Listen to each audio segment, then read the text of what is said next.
next on the bill is headlines across Africa. Stay tuned. Headlines across Africa. Headlines across Africa. Headlines across Africa. Headlines across Africa. So today we're going to Burkina Faso, Guinea, and the Central African Republic. Well, let's start from the Central African Republic, where we're reading from the Abangui newspaper, and the headline says that Simplice Matteo Saranchi, elected president of the National Assembly. Well, in the Central African Republic, Simplice Matteo Saranchi has and was elected president of the National Assembly on Wednesday, which is May 5th, that was yesterday, with 69 votes out of 87. Thus, for the next 5 years, he became the second president of the state in the order of protocol. Due to the security environment, only 90 MPs out of a total of 140 were elected after the legislative election. The first round of which was severely disrupted on 27 December. Despite the debates, the Constitutional Court has decided that the quorum has been reached and the new assembly seems to give the advantage to the ruling party. But after the negotiations, most of the MPs elected under the label independents finally joined the candidacy of Simplice Matteo Saranchi. Well, this geographer by training passed through the French university and he's 66 years old. Well, the key thing is about whether he can get the job done and whether he's going to keep doing the right thing. Well, let's give him the chance to, to operate and see what happens. Well, we're still trying to do that, but I mean, well, sometimes when you actually get used to the people doing the wrong things, you just wonder: is this going to be another person, or are we having a change of heart? Really, really. How would you know if you don't give him a chance? That's the thing. Those that actually got it right, they were also given the chance. So yeah. And those that are getting it wrong too, we still give them a chance. So I don't know. It's just humans, man.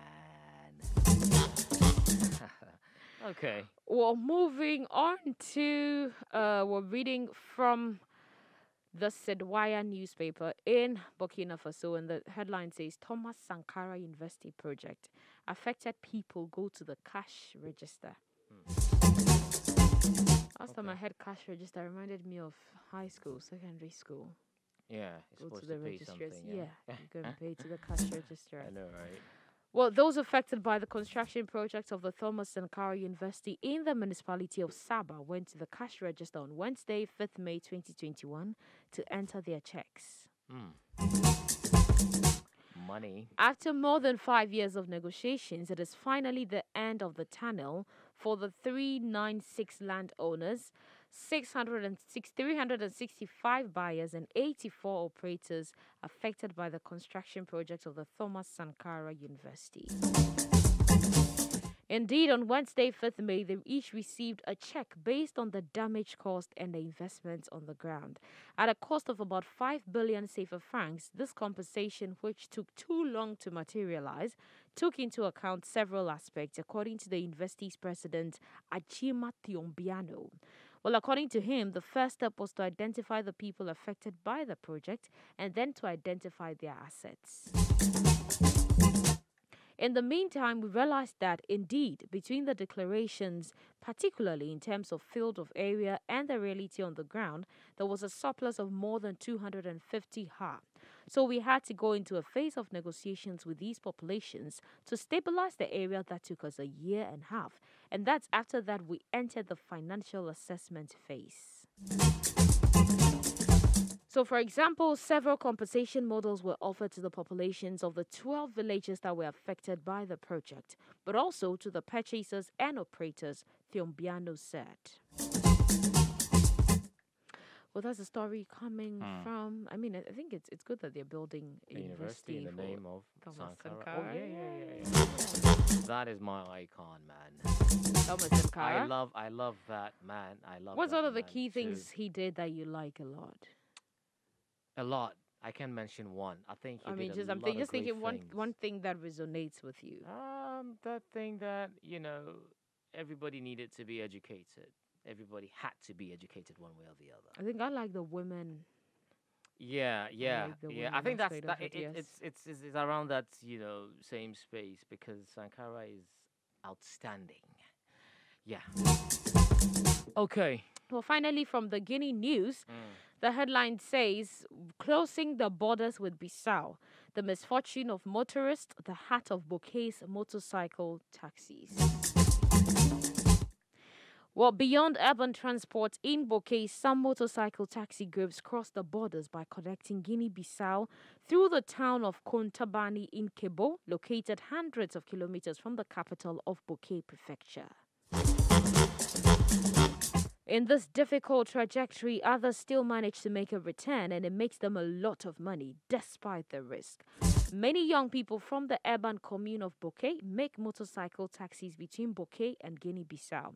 Not luck, an area of Gore in the city center of Bouquet Prefecture is the place where bikers camp, but also 400 buildings in search of customers. With a rural road, you have to travel hundreds of kilometers to reach the border of both countries. And this route is a real fighter's journey for them. I've been married since 2019. I built a one-bedroom house and a living room. Currently, I manage 5 motorcycles that help me to have sometimes more than 1 million Guinean francs.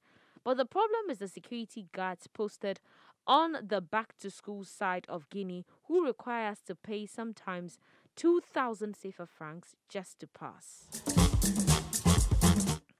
What the Bissau military doesn't do is what these people are doing. And because they are Guinean merchants that we send with parcels, shoes, oil, bundles, and Bissau nationals, the people actually try to extort and take money from us. This was said by Lansana Kamara, one of the oldest who has been using the road actually since 2006. I think it happens everywhere. I think so. Uh-huh. One thing I noticed is when people start using a certain route and people see that you're making money out of it, they also start trying to extort money out of you. Especially if these people are in uniforms or they pose as security people or they work with some security company. Yeah. Instead of actually trying to get the job done, they try actually extort you. Like, okay, let's calculate. If he moved from that place and he's gone, then he was when he was going, he was carrying this guy, so this guy will pay him. Yeah. So this guy, assuming the guy gives him 5,000, then we should be able to take like 2,500 from looking him. for ways to make money legally or illegally. I mean, and you're just ripping the Something people else, off. man. It's not cool. And what For people somebody actually, who's built with the same money. yeah. I mean, you'd be surprised by the kind of things people are doing under the cover of darkness. Like it's overwhelming. Well, I'm telling you, it's overwhelming. I think it's good that they try and make the best out of what they have, but we have to help them. Mm. Like take for example, because this is I'm sure if he's married Right. and he's built with this money he's made, and I'm sure if he has children, they have to go to school. Mm-hmm. So then if you're taking money from him, how is he going to have enough to actually take home to the wife and to even take care of the children? To talk of school supplies. We're all connected one way or the other. There's something that we just don't know about. Like sometimes we fail to notice that we are connected, not by blood or family thing. No, there's this chain, just chain reaction. Our profession, the work we do, what we do, good or bad, it's connected, and we get that. That's why the thing they say, the law of karma, what goes around gets back to you sometimes. So that's all we have for the headlines across Africa. The show is still Africa Daily on Africa Global Radio.